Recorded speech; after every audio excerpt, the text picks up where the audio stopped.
It's July 11th, and if you look to the left, we have pretty high water. Now, you don't see it at the moment because of the trees, but the river is overfilled and we have flooding. So the water's pretty high right now, and the other side of this sign actually says road closed, so the other end of this road is closed. Going down 105, and one of our grass fields there is flooded in the back half, and then our big cornfield. So this is 100 acres right here, corn, right on our left, and the corn's 6 feet tall right now, and it's 3 feet underwater. Now, it's not the worst we've ever had. I think 3-4 years ago, right here we had 10 inches of rain or 7 or 10 inches of rain overnight on Halloween night, and there was a foot of water on the main road right here, and that was probably the worst we've had recently. This is right up there with it. The worst we've ever had for the corn flooded is the corn was tasseled and everything. It was 11-12 feet tall, and the corn was under 10 feet of water. The rail trail right here was underwater. So this is as far as I'm gonna go because it's flooded. And I thought it was only 3 feet under, but I think it's more because we were out there just a couple days ago and it was 6 feet tall. It was over my head in most places, and it's closer to 4 feet of water, honestly. And the good thing when it does flood in this field is the river runs along the back and then it comes out that way. And the lowest point of the field is actually on that corner. So when it floods, it actually backfills and it's not a current running through the field. So we normally don't lose like topsoil if it floods when there's no crops or anything. We have one time actually had to go through and fill in holes, but that was 25 years ago that it happened. But yeah, it looks cute. I do have the drone, and as long as the battery's pretty full, I'll get it up in the air and hopefully I don't sink my ship. We just got it up in the air, just started recording, and now we're gonna show how this field looks.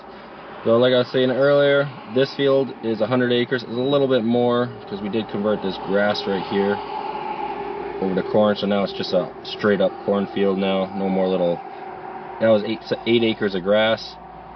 And I'll just show you what's going on. So right in the middle right here, where I just stopped, that is a road that we use. So that's why there's no corn at all. On a wet year, you at least have to have something hard to drive on, otherwise you can't get out of the field. So we have one right in the center, and then we're going to show you everything else. And right here, going towards King's Farm, we have that grass field that I showed you was flooded in the back. That's a little knoll. And then right to the right here is some of the corn for King's. This is that back field. That field grows 13 feet corn, or 14, every single year. And normally it gets hit with bear damage every year. But this year it's also going to get hit with flood damage.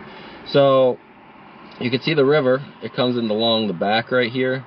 But they don't flood with like a current flowing through. The drone don't pick it up. But it always floods with it gets backfilled. You can see the grass is knocked down right there. Straight in front, it backfills up and it kind of just slowly fills the field up. So it doesn't have a current going through, which is good, otherwise you start losing soil. And then the top field right there to the left, corn, that never floods. It's higher elevation by a couple feet. And then you just see right here on the left, the grass does flood, but that's a couple feet lower. Cameras doesn't pick that kind of stuff up, but that's why it floods like it does.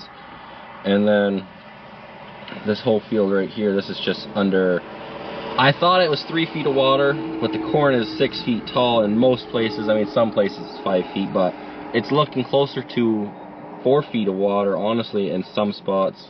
So I'm gonna call it between 3 to 4 feet of water in this field. And this isn't even the worst ever. I think I said earlier, we've had it under 10 feet of water when the corn was already 12 foot tall. And where I'm sitting with the car right there, this car would be underwater right now. So it could have always been worse. And we've been pretty fortunate over in Newport area. They were getting rain 2 days ago already, a lot. And lower Vermont is just horrible. I'm pretty sure they declared a state of emergency on it, because I know I saw on Facebook people from our fire departments from North Carolina are coming up because it's so bad, and they just need the help because we have roads washed out, houses gone, cars gone, you name it, the water took it. Railroads are actually washed out in some parts of the state. So I was saying earlier, the water always floods this field from this corner, and that's because we'll fly over here. The bridge kind of funnels the river a little bit, not a lot, but a little bit, and it's enough to slow the water down. So it always starts backing up right here, and then it just slowly starts backfilling this field. So it's good it fills like that, because it just slowly raises the water level, and it's not a river flow current pushing through. You can see right here, the water looks very still, but as we fly over and look at where the river actually is, you can see the ripples, and you can actually see the water flowing. So right now the corn's just sitting in, I can't say fully still water, but it's not really gonna hurt anything, other than we now have our water under 3-4 feet of, our corn under 3-4 feet of water, but it's not like it's ripping through. I mean, that field right there, that one might have a little bit of flow in it. That corn could be a little damaged. And then on the other side of the road, that field is under, I want to say, a foot or two of water. It's definitely less. We've seen that field almost flood up all the way to the road, but it would have to come up another 4 feet. And that happens when where I'm sitting with the car would be underwater. And then you have the neighbors. That's one of Pleasant Valley Farms, and maybe they have some flooding in the back, I'm not sure, but that's not my thing to go fly over and show. And then we'll fly over here, and we have some of our other fields that we do. That's another cornfield right there. That's Blue Barn, the back section that we added corn. And the river, if I stop right here, it Y's. You can see it right there along the tree line. And then the main river, the Missisquoi, comes from the left in the back, and then the Montgomery River comes straight in front. And then you see right there on my right, it looks like another Y. That's actually a grass field that we do. We come down the back of that top field. That's underwater, but it is what it is. I'm guessing that corn is several feet under too, but all that water's coming from Montgomery, and they got plenty of rain too. Basically, any farmer in the area with river bottom is now in the same boat where they have flooded corn.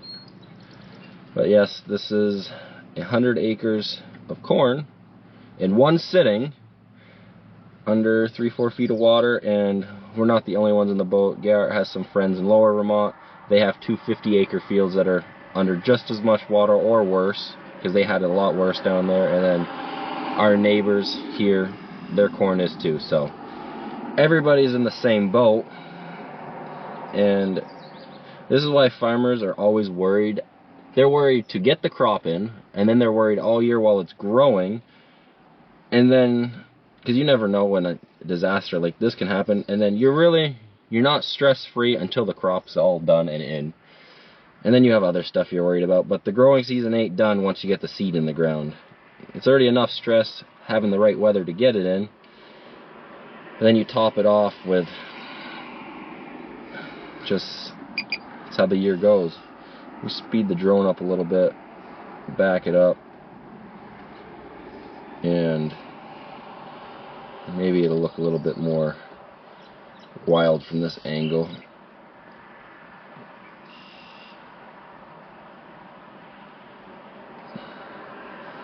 But that's how this year's going so far. We were really hoping we weren't going to get flooded, but then we were checking the Weather Channel and we just saw that there was no way, with the amount of rain coming, that we were not going to be getting flooded. I can't go any higher. I'm at 390 feet, 394. And I think that's where I max my drone out, or that's where it lets you max out. But that's how it looks. It could be worse though. The couple years ago, when I was saying earlier, the road right here, 105, that was under a foot of water right there.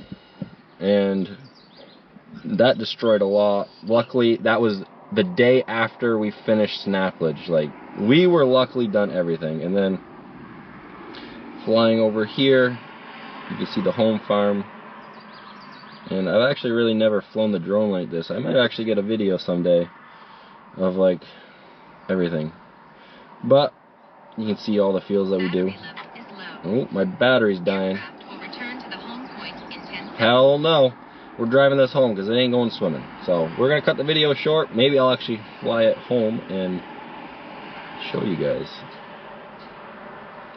Normally I push it to the limit, but I'm in a cornfield or a grass field where I can just go hunt the drone down where it lands, but I ain't got a boat. Taking the corner here in Richford, and this corner, I want to say it's been over 10 years now. This got washed out, and that half of the road right there actually caved in, and they had to rebuild this whole corner. But it's a little bit in their cornfield over there. Our corn right here is definitely underwater because that's lower elevation. Oh yeah, look at that. These are only little dinkers right here. I know there was a beaver dam right there. We've got plenty of water now. So that corn is also 6 feet tall and 4 feet underwater. There's another little one right here. That one has just as much water. And then right up here, we're coming up to the field, Robert Sampier's, and we'll show that.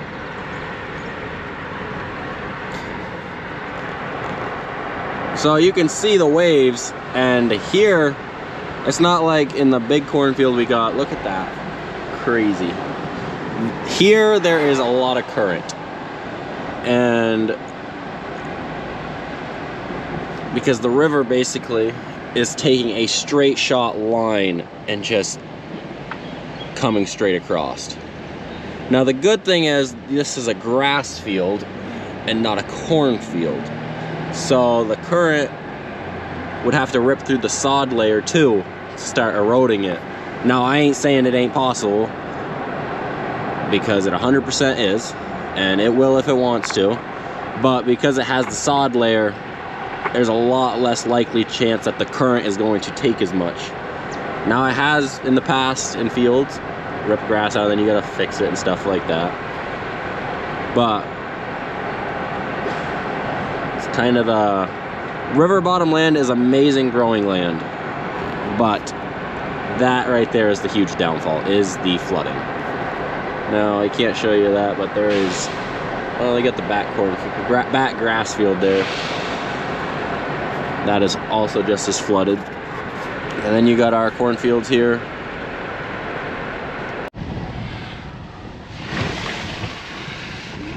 Birdie was here earlier today, so that's why I know that's pretty flooded here.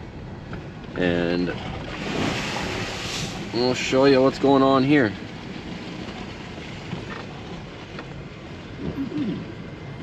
I ain't going. Ferdy actually drove out there a little bit, which I think is a little nuts. But oh man, I thought I was out of the water, but I'm not.